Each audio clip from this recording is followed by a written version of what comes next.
Tidak boleh melakukan penghinaan, pencemaran, penyerang kehormatan kepada siapapun dan dengan sarana apapun, termasuk melalui sosial media. Pemerhati Telematika Rai Suryo melaporkan 7 orang pendukung Presiden ke-7 RI Jokowi ke Polda Metro Jaya atas dugaan pencemaran nama baik. Ia menyebut para terlapor dijerat menggunakan pasal dalam Kitab Undang-Undang Hukum Pidana, KUHP, yang baru. 7 orang yang dilaporkan masing-masing berinisial A, B, D, V, F, L, dan U. Rai menjelaskan, para terlapor terbagi dalam 2 klaster. Klaster pertama adalah pihak yang menuding ijazah miliknya palsu, sedangkan klaster kedua menuduh dirinya terlibat dalam kasus korupsi proyek Hambalang. Dalam kesempatan tersebut, Rai juga menunjukkan salinan ijazah yang diperolehnya sejak jenjang pendidikan strata 1, S1, hingga strata 3, S3. Ia mengaku terbuka apabila ada pihak yang ingin memeriksa keaslian ijazah tersebut. Terkait tuduhan keterlibatannya dalam kasus korupsi proyek Hambalang, Rai menyebut isu tersebut masih dikaitkan dengan riwayat pendidikannya. Ia mengklaim pada periode tersebut justru meraih predikat kader terbaik pada 2016. Kami akan mengadakan konferensi pers sehubungan dengan telah dilakukannya pelaporan terhadap sejumlah nama, totalnya ada 7 orang yang berada di kubu Joko Widodo berkaitan dengan adanya dugaan tindak pidana yang kurang lebih sama dengan yang dilaporkan saudara Joko Widodo, yakni fitnah, pencemaran, menyerang kehormatan, yang itu semua sudah diterima oleh penyidik Polda Metro Jaya beberapa hari yang lalu. Nanti akan ada rinciannya dari Bung Gafur Sangaji. Namun ada beberapa hal yang penting dari tim advokasi yang mengadvokasi kasus ini, khususnya terkait laporan yang disampaikan oleh KRMT Rai Suryo Noto di Projo, yakni sebagai berikut. Yang pertama, sejak diundangkannya KUHP yang baru, Kitab Undang-Undang Hukum Pidana yang baru, di 2023 yang lalu, yakni Undang-Undang Nomor 1 Tahun 2023 tentang KUHP, Undang-Undang tersebut ada jeda 3 tahun dan baru efektif berlaku per 2 Januari 2026. Namun yang menarik bahwa norma tentang pelanggaran fitnah, pencemaran, menyerang kehormatan itu tetap diadopsi dan menjadi satu kejahatan juga. Sehingga meskipun ada KUHP yang baru, setiap orang, siapapun tidak bisa atau tidak boleh melakukan penghinaan, pencemaran, penyerang kehormatan kepada siapapun dan dengan sarana apapun, termasuk melalui sosial media. Nah, dengan demikian bahwa hari ini kami ingin menguji 2 hal. Yang pertama, apakah prinsip-prinsip equality before the law, yang itu merupakan asas yang sangat prinsipal yang juga diadopsi dalam KUHP yang baru, artinya setiap warga negara berkedudukan sama di hadapan hukum, itu juga akan diperlakukan sama secara hukum oleh penyidik Polda Metro Jaya. Kenapa? Karena pada saat saudara Joko Widodo 30 April 2025 yang lalu membuat laporan polisi berkaitan dengan dugaan fitnah, pencemaran, dan menyerang kehormatan melalui sarana ITE, penyidik Polda Metro Jaya begitu gegap gempita cepat langsung melakukan proses penyelidikan dan penyidikan setelah menerbitkan LP. Nah, kita akan uji apakah jika laporan itu dilakukan oleh klien kami, KRMT Rai Suryo Noto di Projo, itu juga akan mendapat reaksi yang sama. Setidaknya saat ini kami apresiasi dari sisi penerimaan LP, sudah diterbitkan LP, tetapi tidak cukup dengan hanya menumpuk LP dalam berkas. Kami juga ingin melihat lebih lanjut apakah polisi juga equality dalam konteks melakukan penyelidikan dan penyidikan, bahkan menetapkan 7 orang tersangka yang dilaporkan oleh klien kami. Jadi tidak sekedar formilnya sudah diterima LP, tetapi tindak lanjutnya. Yang kedua, kami ingin tegaskan sikap kesatria klien kami yang tidak saja melaporkan peristiwa, tetapi spesifik juga menyebutkan nama-nama yang nanti juga akan dijelaskan Bung Gafur, yang itu mengkonfirmasi bahwa klien kami tidak ingin mengekstensifikasi laporan ini kepada banyak pihak, seolah-olah nanti akan banyak pihak yang tertuduh dilaporkan. Ini berbeda sekali dengan laporan saudara Joko Widodo yang saat itu hanya mengaku melaporkan peristiwa saja, tidak menyebut nama, tapi ternyata dalam LP yang dia tanda tangani itu justru sudah ada nama-nama.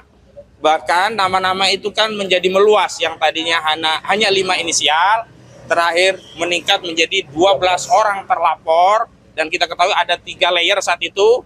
Layer pertama layer aktivis, layer kedua akademisi, dan layer ketiga itu adalah layer media atau YouTuber. Namun dalam perjalanannya kami bersyukur klien-klien kami yang ada di layer media atau juga YouTuber yang saat itu juga kami tangani, diantaranya mantan Ketua Komisi Pemberantasan Korupsi KPK Abraham Samad, tidak naik dalam konteks menjadi penyidikan dijadikan tersangka. Tetapi bukan itu poinnya.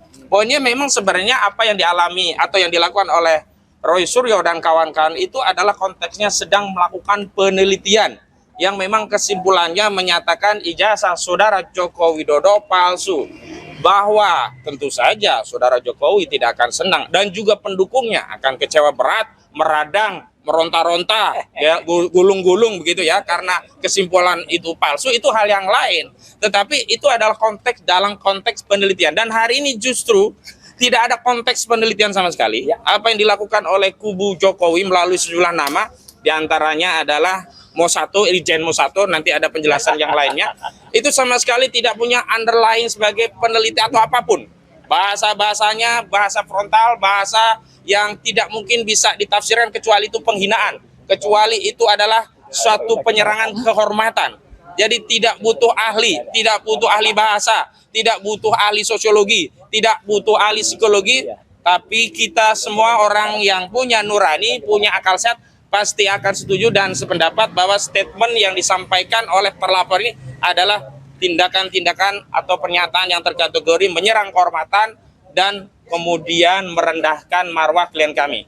Memang kami tak sampai hati untuk mengutip atau setidaknya mengcopy paste apa yang menjadi statement mereka karena terlalu menyakitkan ya, terlalu vulgar begitu. Namun yang jelas ketika polisi telah menerbitkan laporan, berarti memang statement itu layak untuk dilakukan penyelidikan dan penyidikan. Yang ketiga, ini sekaligus penegasan kepada kubu Joko Widodo bahwa saudara telah memulai perang terbuka dengan membuat laporan polisi pada 30 April 2025 yang lalu.